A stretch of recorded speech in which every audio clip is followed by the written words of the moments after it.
लोग मुझे पूछते हैं कि बेली फैट या फिर थाइस का फैट ये कम करना इतना डिफ़िकल्ट क्यों होता है और उसे कम कैसे कर सकते हैं, उसका क्या कारण है। तो सबसे पहले मैक्सिमम क्वेश्चंस आते हैं कि बेली फैट को कैसे कम करें, क्योंकि ये सबसे बड़ा पेन पॉइंट है। और उसके बाद मैं आपको एक एग्जांपल देती हूँ कि जैसे कि आप खाना खाते हैं तो उसमें क्या होता है, सबसे पहले आप खाना खाने के बाद जो एनर्जी होती है वो जाती है ब्लड में, सेल्स में। तो वो जो एनर्जी गई और तुरंत यूज़ कर लिया एक्टिविटी में, तो उसको बोलेंगे हम लोग करंट अकाउंट। फिर जो बचता है वो जाता है आपके लिवर में, मसल्स में स्टोर होता है, तो उसको बोलते हैं सेविंग्स अकाउंट। और जो उसके बाद भी जो बचता है वो जाता है आपके बेलीज में, या फिर वो आप अगर कुछ करते नहीं हैं, सिर्फ बैठे रहते हैं, सिर्फ पूरा दिन खाते रहते हैं, तो वो जो एनर्जी बचता है वो जाता है आपके बेलीज में, किसी के थाइस में, किसी के हिप्स में। तो उसको अगर हम बोलेंगे कि वो है आपका फिक्स डिपॉजिट। तो आपका सवाल होगा कि जो फिक्स डिपॉजिट है यानी कि बेली फैट, ये कैसे कम कर सकते हैं। तो सबसे पहले जो फिक्स डिपॉजिट होता है वो हम लोग कब तोड़ते हैं, सबसे लास्ट देर लगता है, राइट। इसलिए बॉडी क्या करता है, पहले सेल्स, मसल, लिवर, अलग फुल बॉडी में से फैट, अलग अलग जगह से फैट कम करना स्टार्ट करता है। और उसके बाद अगर आप कंसिस्टेंट रहे कुछ महीनों तक, उसके बाद आपका जो फिक्स डिपॉजिट है यानी कि बेली फैट वो कम होना स्टार्ट होता है। लेकिन हमारा प्रॉब्लम क्या होता है कि हम लोग कंसिस्टेंट नहीं रहते हैं, हम लोग के पास पेशेंस नहीं है। ग्रीन टी की वजह से वज़न नहीं उतरता है, इसका क्या कारण है। ग्रीन टी में एंटीऑक्सीडेंट्स होता है, तो वो एब्सोल्युटली हेल्दी ऑप्शन है रेगुलर टी के हिसाब से, जो आप रोज़ लेते हैं उसके हिसाब से। तो जो ग्रीन टी है, जो लोग हैं कि बोलते हैं कि मुझे कॉफ़ी के बिना नहीं चलता है, या फिर कॉफ़ी, रेगुलर टी, कॉफ़ी जो मिल्क वाली लेते हैं, उसके रिप्लेसमेंट में अगर आप ग्रीन टी लोगे तो वो हेल्दी ऑप्शन है। लेकिन अगर आप ऐसे सोचोगे कि जो ग्रीन टी के बैकअप से जो श्रद्धा कपूर टीवी पर आती है वैसा मेरा फिगर होगा, तो दैट इज़ रॉन्ग। राइस और बनाना यानी कि केला, उसका वेट के साथ क्या संबंध है। यानी कि जब आप केला खाते हो तो आप डरते हो कि उससे मेरा वज़न तो नहीं बढ़ेगा। लेकिन क्या आप सोचते हो पैकेट चिप्स खाते वक्त जब आप वो खाते हो तब आपको डर नहीं लगता है, उससे डरना चाहिए, केले से नहीं। केला तो नेचर ने दिया है और उसमें ऐसी कोई भी चीज़ नहीं है जो आपको फैट कर देगी। और दूसरी बात है राइस डेफिनेटली आपको मोटा कर देगा अगर आप उसे खाली सिर्फ राइस ही खाओगे। उसके साथ अगर आपने प्रोटीन और फाइबर ऐड कर दिया, जैसे दाल ऐड कर लो खिचड़ी में, या फिर दाल राइस खा लो, या फिर आप सलाद ऐड कर लो, उससे फाइबर मिलेगा, तो वो डेफिनेटली आपको मोटा नहीं करेगा। उससे आप ओवर ईट नहीं करोगे, और ओवर ईट नहीं करोगे तो डेफिनेटली आपका वज़न नहीं बढ़ेगा। राइस बहुत गुड एंड बैड है, लेकिन उसे आप कैसे खाते हो वो इम्पॉर्टेंट है। और एक सवाल होता है लोगों का कि जो पतले लोग होते हैं वो हेल्दी होते हैं और मोटे लोग अनहेल्दी, तो ये क्या सच है?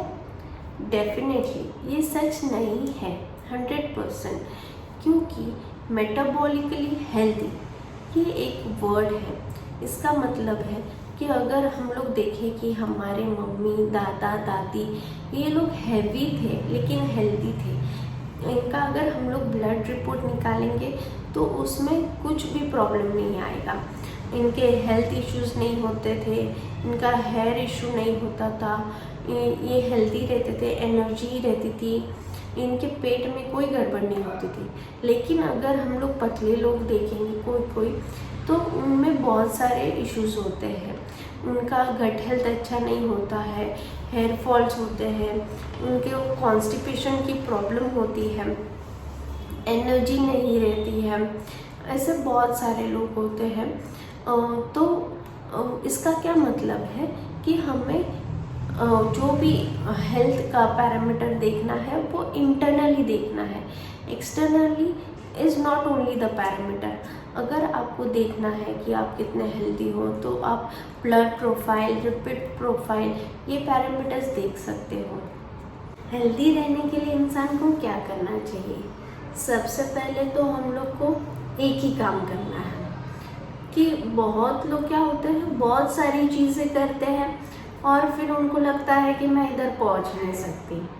तो सबसे पहले हमें एक काम करना है कि हमें वाई ढूंढना है कि हमें ये क्यों करना है, किसके लिए करना है, वो सबसे पहले हमें देखना है। क्योंकि बहुत सारे लोगों को ये पता है कि मेरी शादी होने वाली है इसलिए, या फिर किसी ने मुझे बोला है इसलिए मुझे वज़न कम करना है। आई डोंट केयर, रीज़न कुछ भी हो सकता है। इससे आपका क्या होगा ना, एक इमोशनल रीज़न मिल जाएगा आपको कि मुझे इतने दिन तक इतना वज़न कम करना है, तो फिर कुछ भी हो जाए, इससे आपको एक रीज़न मिलता है, एक विजन मिलता है या फिर एक गोल बन जाता है। नेक्स्ट स्टेप क्या होता है? हैबिट फॉर्म करना। एक ऐसी आदत आप चालू करो जो आपको पता है कि आप उसे कंसिस्टेंटली फॉलो कर सकते हो। बड़ा नहीं, छोटा, जैसे कि आप एवरीडे 5 मिनट्स का वॉक कर सकते हो, तो एक हफ्ता वो चालू रखो, उसके बाद नेक्स्ट वीक कोई दूसरी आदत डाल लो, जैसे कि सैलेड ऐड करना, फिर नेक्स्ट वीक आप दूसरी और आदत या फिर हैबिट ऐड कर सकते हो।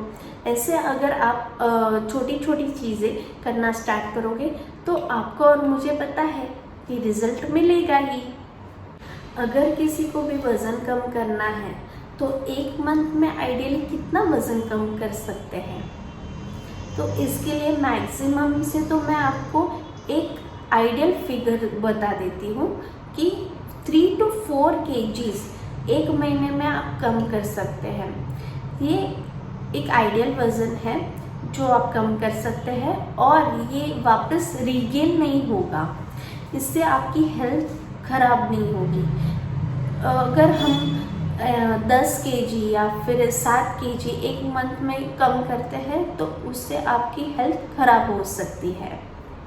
मैंने बहुत सारे सवालों के जवाब यहाँ पे दे दिए हैं, लेकिन अगर कुछ और सवाल आपके मन में आ रहे हैं तो वो आप कमेंट बॉक्स में ज़रूर पूछ सकते हैं। और मैं आपको याद दिलाना चाहती हूँ कि मेरा एक how to live medicine free life एक मास्टर क्लास आने वाला है, जो मैं लेने वाली हूँ संडे को 7 जुलाई को सुबह 11 से 12 बजे तक 1 घंटे का ये सेशन होगा, ये जो बिल्कुल भी फ्री ऑफ कॉस्ट है। रजिस्टर करने के लिए नीचे दिए हुए लिंक को आप क्लिक कीजिए और व्हाट्सएप ग्रुप को ज्वाइन कर दीजिएगा। मैं लिंक डिस्क्रिप्शन बॉक्स में और कमेंट में डाल दूँगी। और से ज़्यादा लोगों तक ये वीडियो शेयर कीजिए ताकि मैं उन तक फूड का अवेयरनेस पहुंचा सकूं, और इसमें वीडियो को लाइक कीजिए, कमेंट कीजिए और शेयर कीजिए और मेरे चैनल को सब्सक्राइब कीजिए।